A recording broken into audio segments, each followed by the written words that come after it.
This should not be happening.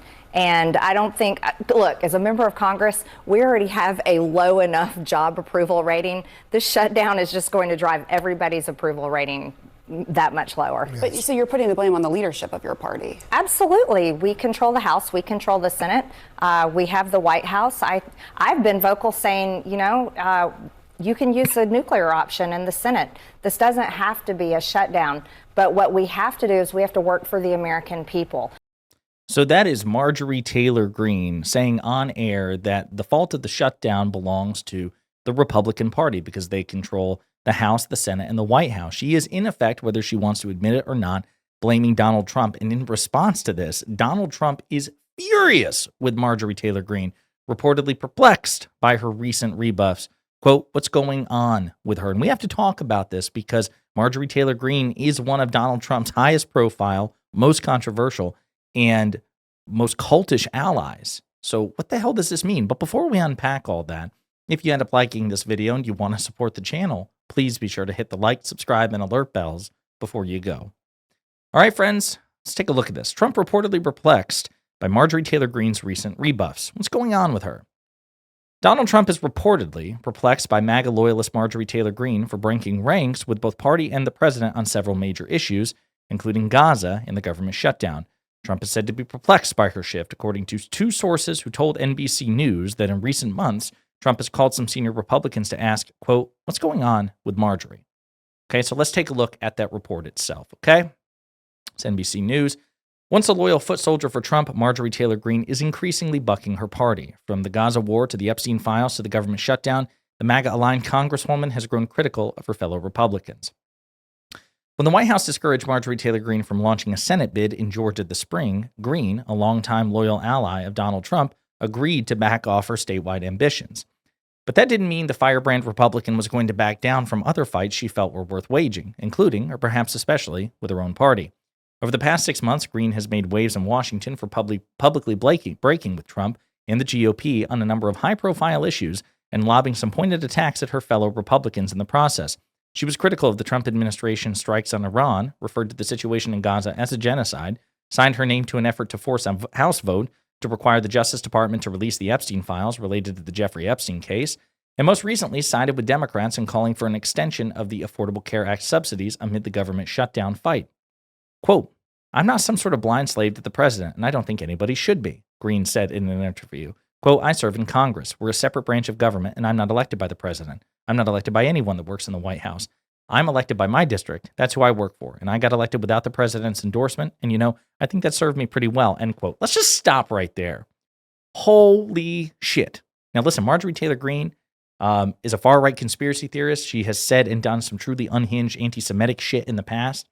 And for her to break ranks with Trump on this, I mean, again, think of the context.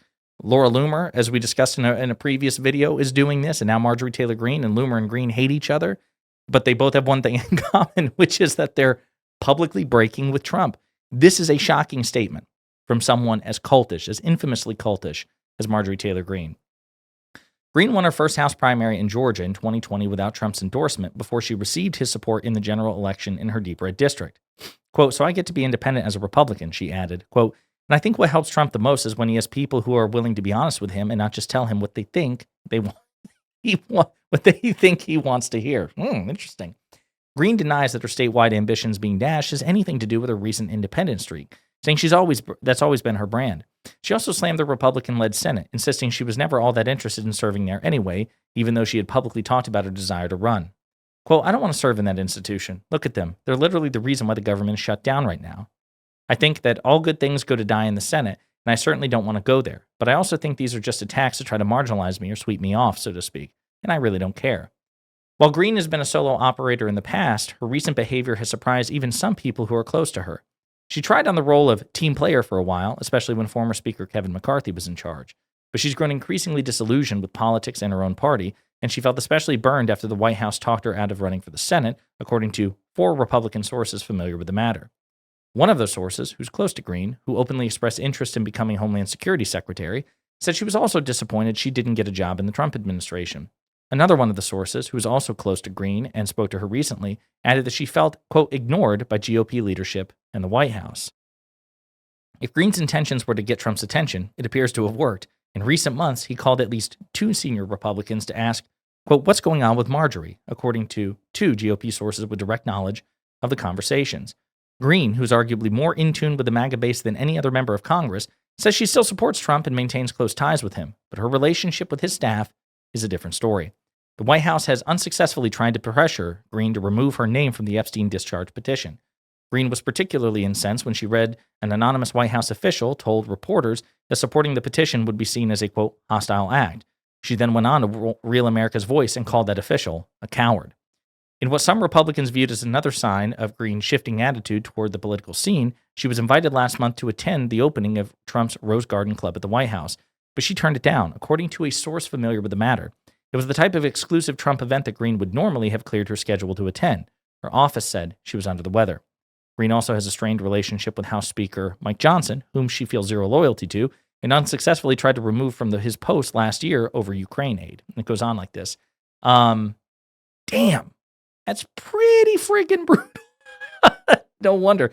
And listen, we have some more clips from that first CNN spot in which, again, Marjorie Taylor Greene goes a bit on the warpath. Take a look. Is the Jeffrey Epstein files, wanting to release those. I know Democrats have also been calling for that, a few other Republicans as well. The Democrats are accusing Speaker Johnson of delaying the swearing in of Arizona's Democratic Congresswoman-elect because she would give the last vote needed to release those Epstein files. I'm wondering, the Speaker, for his part, he has denied that. He said it's because of the shutdown. Have you spoken to him? Do you think she should be sworn in right away? Well, I'll say it like this. I can't conclusively say if that's why the House is not in session, but the House should be in session. And the House should be in session for many reasons. We have appropriation bills that need to get passed. There is a new Democrat that's been elected that does deserve to be sworn in. Her district elected her.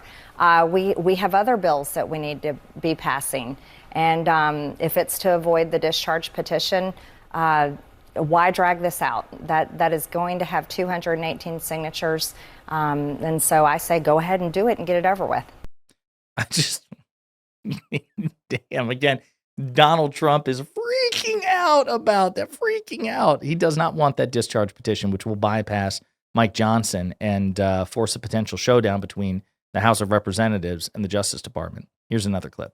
And our country is so divided right now. We see it all the time in every single way.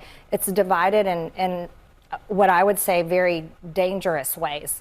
And we saw that with the recent assassination of Charlie Kirk, which has upset so many people across the board.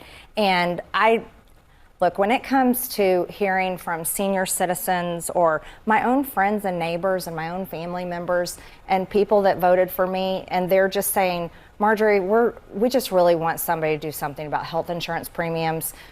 We really want our government and our leaders to actually focus on our country for a change and fix our problems. That is the message I constantly hear from my district, and I'm a representative.